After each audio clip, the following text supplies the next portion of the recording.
అంకిత, నమ్రత, వినీత్ ఇంకా రాజు సుందరవనం అడవి సరిహద్దుల్లో ఉంటారు. ఆగిపోయిన తమ కారుని చూస్తూ ఉంటారు. రాజు, నేను నీకు ముందే చెప్పాను ఈ డబ్బా కార్ని తీసుకురావద్దు అని. కానీ నీకీ కారంటే ఎందుకు ఇష్టమో తెలీదు. మర్చిపోక అంకిత, మనం ఈ కారులోనే ముంబై నుండి సుందరవనం వరకు ట్రావెల్ చేశాం. అదంతా సరేలే, కానీ ఇప్పుడు ముందుకు ఎలా వెళ్తాం? అంతా వృధా అయిపోయింది. అంటే మనమిక అడవిలో క్యాంపింగ్ చేయలేము. అంతలో వాళ్ల నలుగురు చెవులకు ఒక వ్యక్తి గొంతు వినిపిస్తుంది. ఎలాగో మీరు ఈ కారులో ఈ అడవిలో తిరగటం కుదరదు. ఎదురుగా ఒక ఎత్తుగా ఉన్న వ్యక్తి ఒక జీప్లో వచ్చి నిలబడతాడు. వాళ్లందరినీ చూసి నవ్వుతూ ఉంటాడు. నా పేరు కల్లు సార్. నేను గైడ్ని, ఇంకా డ్రైవర్ని కూడా. ఒకవేళ మీకు ఈ అడవిలో తిరగాలని ఉంటే నా జీప్లో కూర్చోండి. ఇక్కడికి వచ్చే టూరిస్టులు అందరూ కూడా నా జీప్లోనే కూర్చొని అడవంతా తిరుగుతూ ఉంటారు. వాళ్ళు నలుగురు కూడా కల్లు జీప్లో కూర్చుంటారు. కల్లు ఆ జీప్ని అడవిలో ఉన్న మట్టి రోడ్లలో పోనిస్తాడు.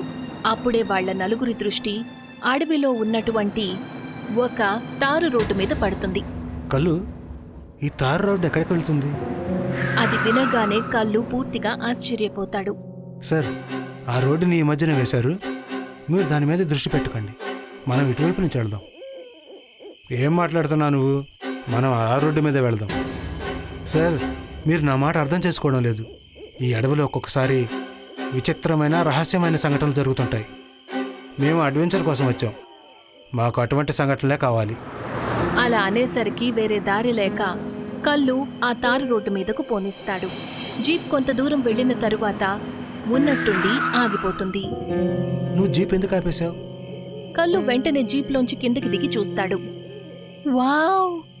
ఎంత పెద్దది, ఎంత అందమైన భవనం! అంకిత మాట వినగానే ముగ్గురు స్నేహితులు ఆశ్చర్యంగా ఆ భవనాన్ని చూస్తారు.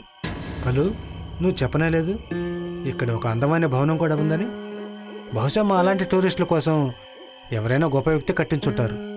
రాజు ఆ మాట అంటాడో లేదో అంతలో ఒక ముసలావిడ వాళ్లందర్నీ చూడటం మొదలు పెడుతుంది. ఎవరు మీరందరూ? ఏ, నువ్వు ఇక్కడ పోలీస్ ఆఫీసర్వా ఏంటి? ఒకవేళ మీ ప్రాణాలు కాపాడుకోవాలి అనుకుంటే ఈ భవనం లోపలికి వెళ్లే ధైర్యం చెయ్యకండి. ఎందుకంటే కాసేపటి క్రితం వరకు ఇక్కడ అసలు ఇటువంటి భవనం అనేదే లేదు.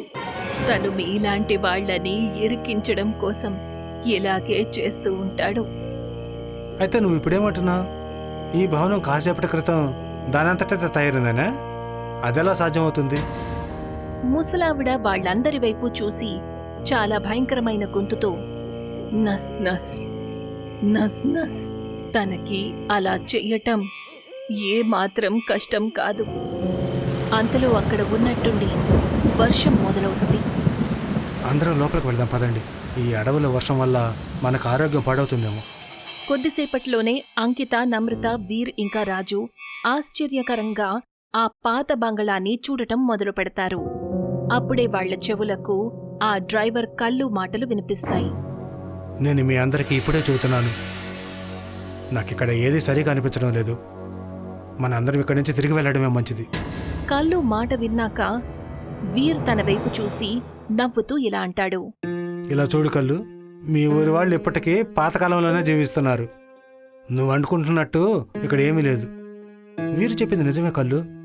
బయట వర్షం పడుతుంది, పైగా చీకటి పడింది. ఈ రాత్రికి గడపటానికి ఈ బంగళా కంటే మంచి చోటు ఇంకెక్కడా దొరకదు. అయినా నువ్వు చూస్తున్నావు కదా, ఈ బంగళా లోపల మాకు కావాల్సిన ప్రతి వస్తువు ఉంది. ఇవన్నీ చూసిన తర్వాత నేను మీతో ఇలా అంటున్నాను. అంటారు ఈ ప్రదేశంలో ఒక జిన్నుండేవాడట. ఏ బంగళాలో అయితే మీరున్నారో నా మాట నమ్మండి, నేను ఈ బంగళా గురించి నేనెప్పుడు వినలేదు. నిజానికి నాకు అసలేం అర్థం కావడం లేదు. రాత్రికి రాత్రి ఈ బంగళా ఎలా తయారైందని ఇక్కడ. ఇలా చూడు కల్లు, ఒకవేళ నువ్వు వెళ్ళాలి అనుకుంటే నువ్వు వెళ్ళొచ్చు. రేపు ఉదయం 9 గంటలకల్లా వచ్చేయ్. మేం నలుగురం నీకిక్కడ ప్రాణాలతో కనిపిస్తాం. కల్లు భయపడుతూ ఆ బంగళాలో నుంచి బయటికి వెళ్తాడు. తను బంగళాల్లోంచి బయటికైతే వెళ్తాడు. అప్పుడే తన చెవులకు ఒక విచిత్రమైన గొంతు వినిపిస్తుంది. అప్పుడే కల్లు చుట్టూ ఒక నల్లని పొగ ఏర్పడుతుంది. మరుక్షణమే ఆ నల్లని పొగ ఒక భయంకరమైన మానవుడి రూపంలోకి మారుతుంది. తన శరీరం కేవలం సగమే ఉంటుంది. ఆ భయంకరమైన మానవుడికి ఒక కన్ను, ఒక చెయ్యి, ఒక్కటే కాలు ఉంటుంది. మిగతా భాగాలు ఉండవు. తను తన ఎర్రటి ఒంటి కన్నుతో కల్లుని చూస్తూ ఉంటాడు.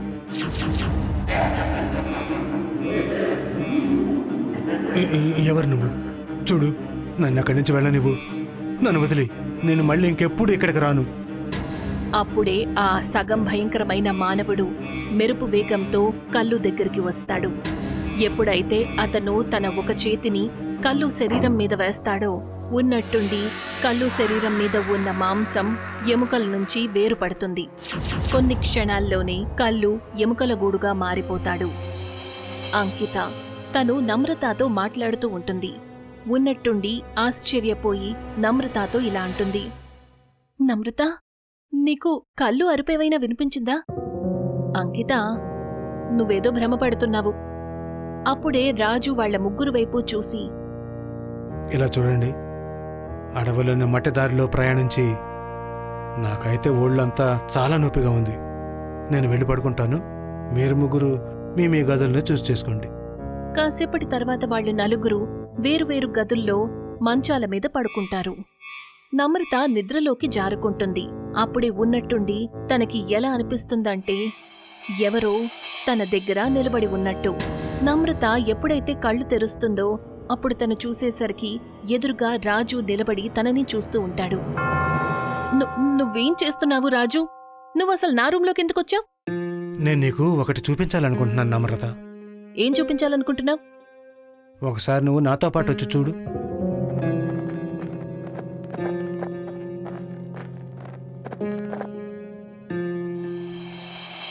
రాజు నమ్రతాని బంగళా బయటికి తీసుకువెళ్తాడు.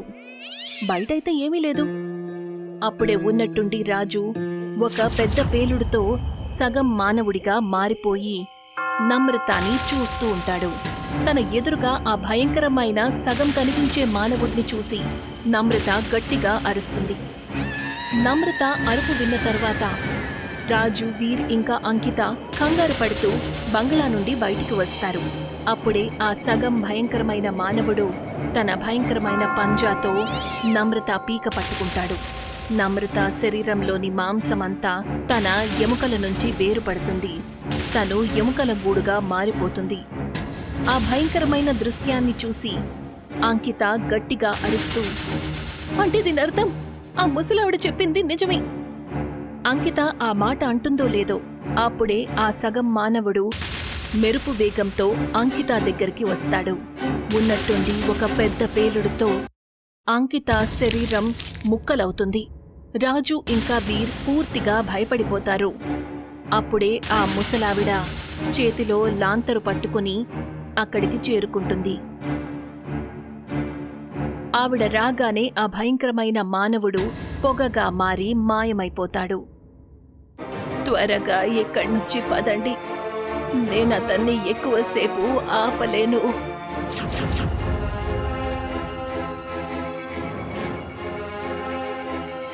కాసేపటి తర్వాత వీర్ ఇంకా రాజు అడవిలో ఒక చిన్న గుడిసె దగ్గరకు వెళ్తారు.